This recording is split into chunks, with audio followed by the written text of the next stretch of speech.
enkrat lep pozdrav na tem prvem pogovoru letošnjega dneva nominirancev, oziroma kar 2 dni nominirancev.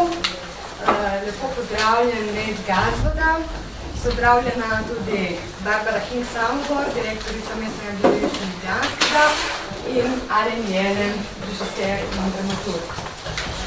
V letošnjem letu je večina besedil, ki so nominirana, bila že uprizorjena. Tak je tudi primer Tihega vdiha. Lahko bi pa tudi rekli, da je Nec Gazvoda postal že kar hišni dramatik Mestnega gledališča Ljubljanskega. Ali se motim v vsej formulaciji. Namreč leta 2014 je bilo tam uprizorjeno prvo njegovo besedilo, Menjava straže, in potem se je to sodelovanje nadaljevalo z nadaljevanko, Odranjeni vrati in pa v letošnji sezoni Tihim vdihom. Bi lahko malo spregovorili o... Ja, to, kar bom jaz povedala, so pravzaprav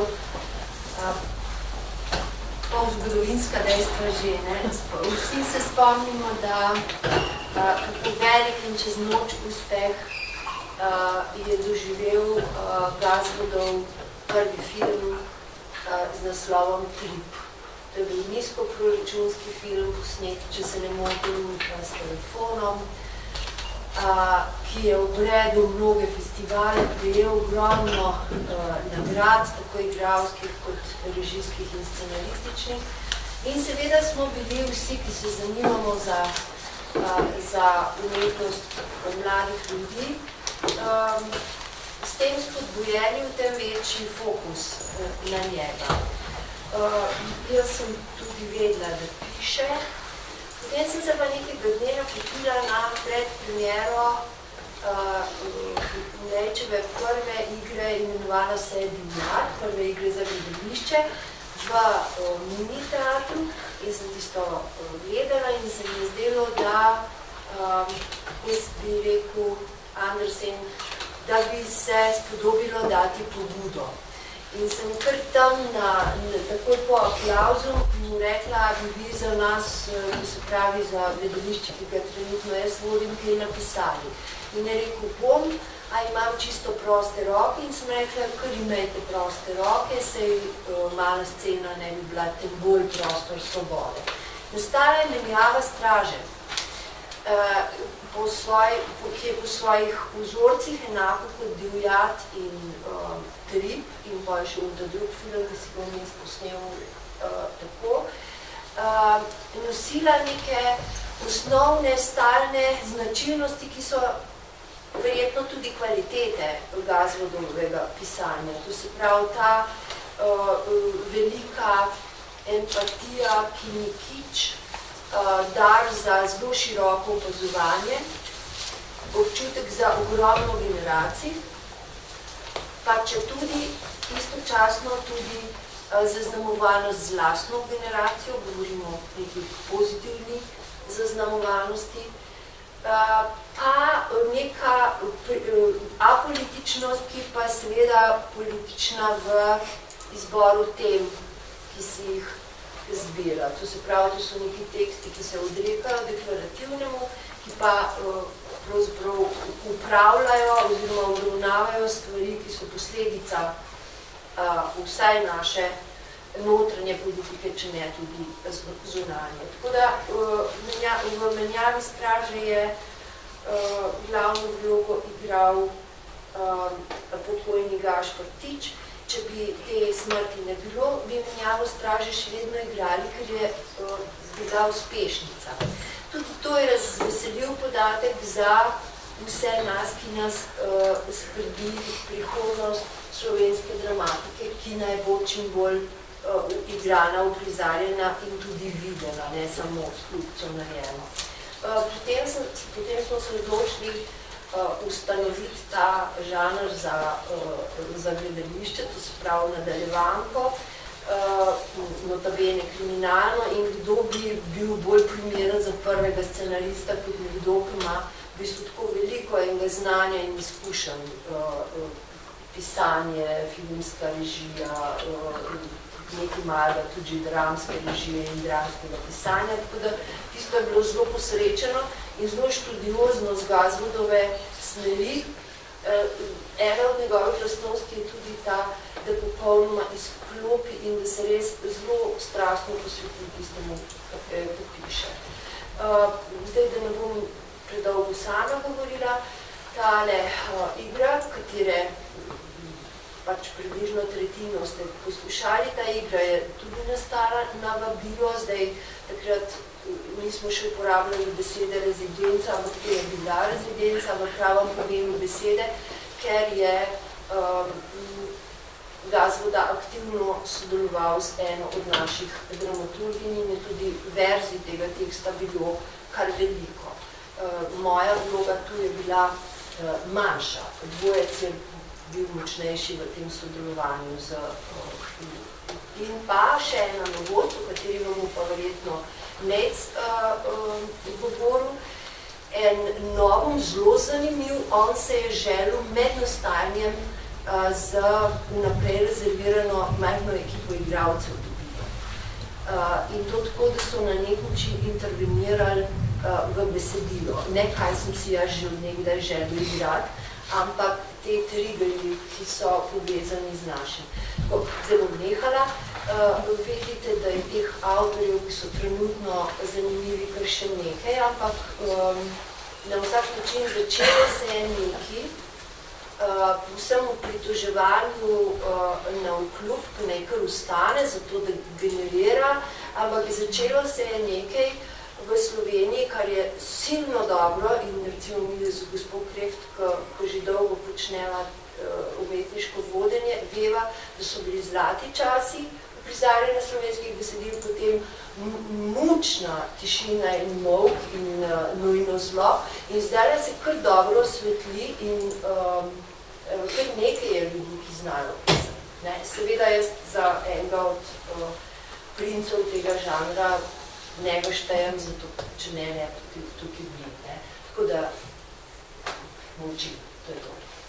Hvala. Bi kar izkoristila vašo istočnico, ker se mi zdi zanimivo to ustvarjanje v dialogu z igralci. Namreč, jaz sem želela vprašati, če ste imeli konkretne igralce pred očmi, ko ste pisali besedilo, glede na to, da ste ga potem tudi zrežirali, ampak zdaj, ko smo slišali, da je bil pa še malo bolj poseben način ustvarjanja, bi me zanimalo, kako točno je to potekalo.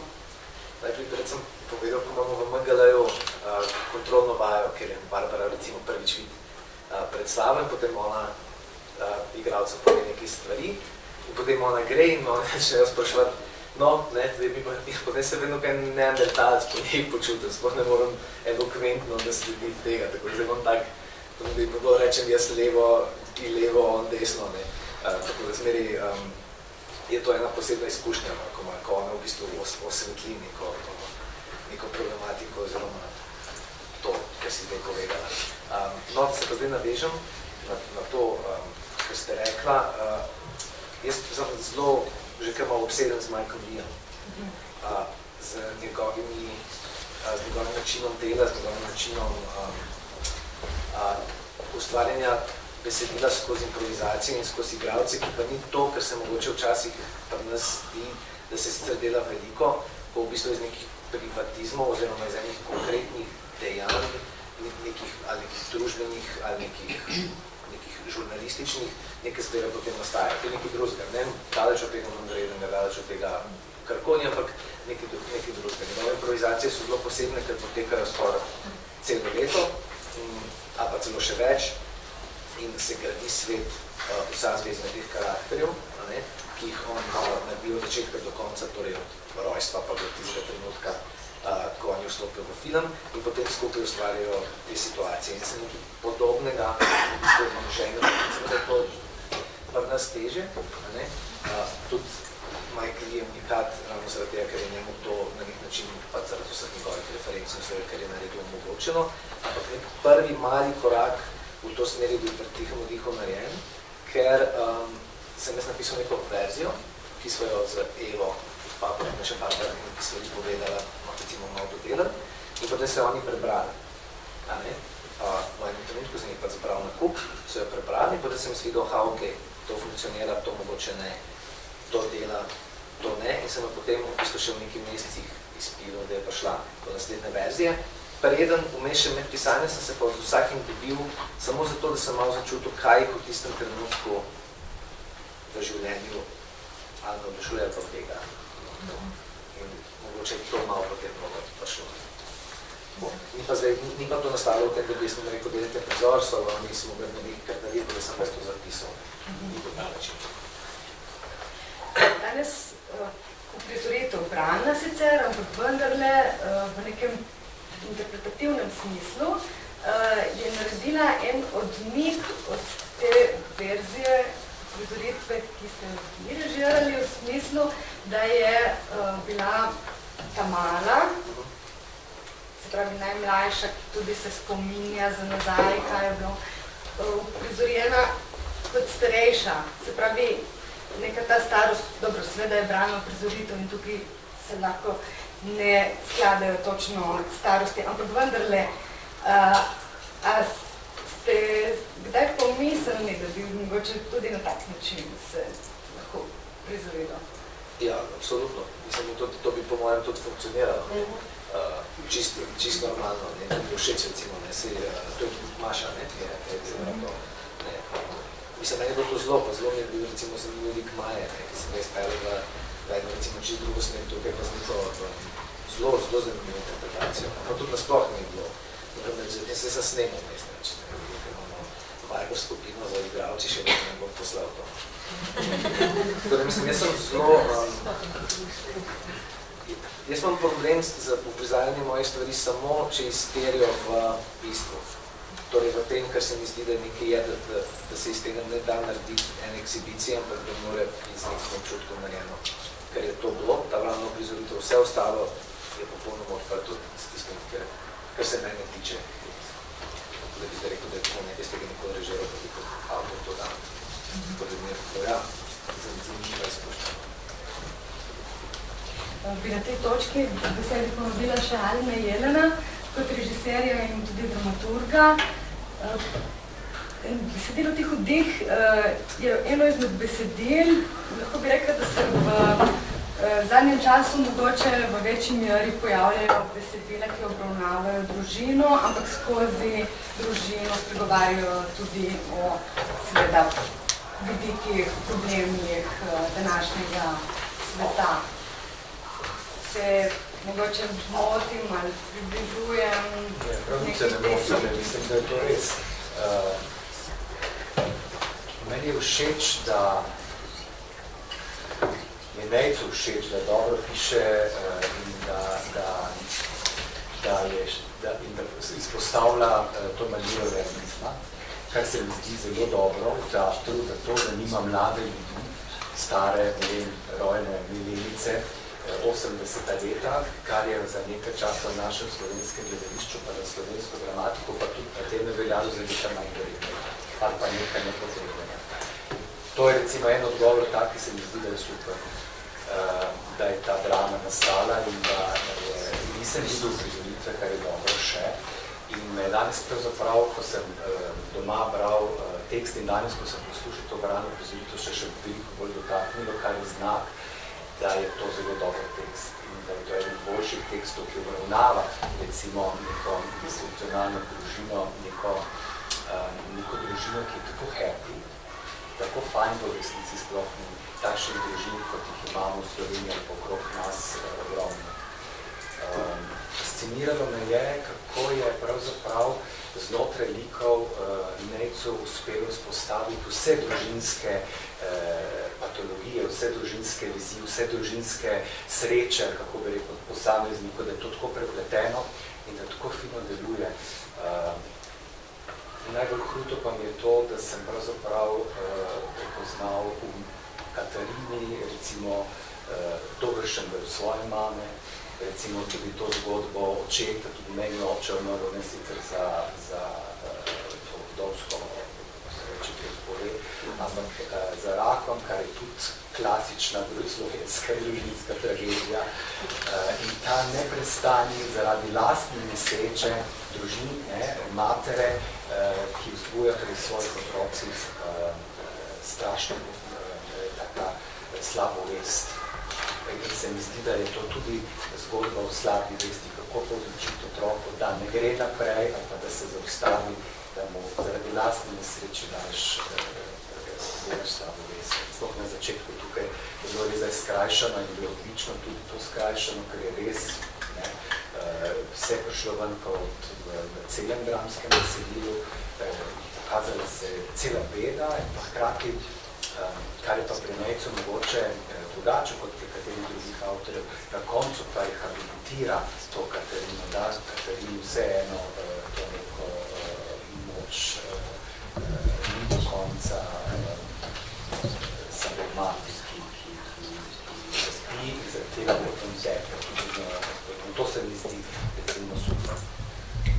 Ja, te zgodbe slovenski dramatiki zdajšnji, da sicer ne poznam tako zelo dobro, kaj vse nastaja, berem, kar pač dobim, bolj se ukvarjam, kar se tiče dram zadnje čase z radijem, pa berem te stvari, kot za gledališče slovenske.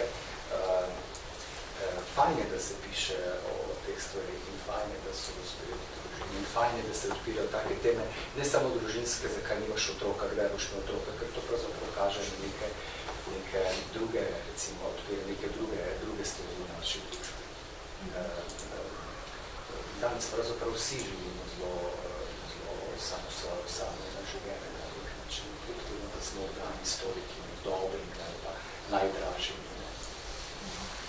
Ker je bil omenjen radio, bi izkoristila to kot istočnico spet za vprašanje, ki je vezano na dejstvo, da je bilo besedilo že uprizorjeno. Namreč velikokrat se zgodi, da potem določena besedila ne doživijo več uprizoritev. Upamo seveda, da ne bo tako. Tudi recimo z današnjo brano prizoritvijo se je videlo, da odpira še različne možnosti, ampak kaj pa mogoče radijska oblika? Prej sem Nejcu, ko sem čestito za igro, sem rekel danes naše urednici, da je to treba uprizoriti vse drugo leto. Ko bo mestno gledališče že odigralo še toliko predstav. Ja, res je žal je, ne. Slovenski prostor je za tako dobra dela, kot je to mogoče pomajhen, da se hkrati še enem tudi slovenskih gledališč. Fajn bi pa bilo, da mestno gledališče s takšno dramo povabil vsa slovenska gledališča. To bi bila dobra stvar za slovensko dramatiko, tudi ne sem magala kritik bo gostuje. Radio ima neko drugo novo dramatike, ta tekst bi lahko recimo mogoče tako, kot je bila danes današnja brana prizoritev, se že prizorila na radiju. Omogoča tudi te izstope, kot ali pa te aparteje, ne vem, kako je to narejeno v gledališču, pa recimo ta nagovor gledalcev, kot je to lahko tudi zelo dobro narejeno na radiju, mogoče bi še tega neko drugo funkcijo, ne vem, kako si to rešil v gledališču. Ja, jaz mislim, da to je fajn, če se odpredeli, tako gledališče kot pa na radiju, da je to podaljše, če za slovensko dramatiko. Pa tu takih mladih avtorjev, kot je Nejc, tako smelih in tako pogumnih in tako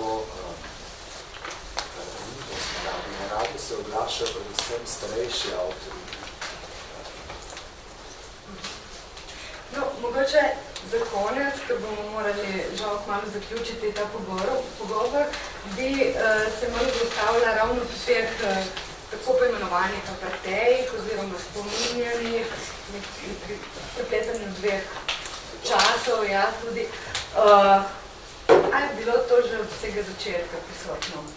Ali se je v bistvu v določeni točki pojavila potreba, da ne ostane ta zgodba samo v recimo tem sklenjenem času, ki recimo sledi tudi aristotelski dramaturgiji, kdaj je vstopila ta potreba?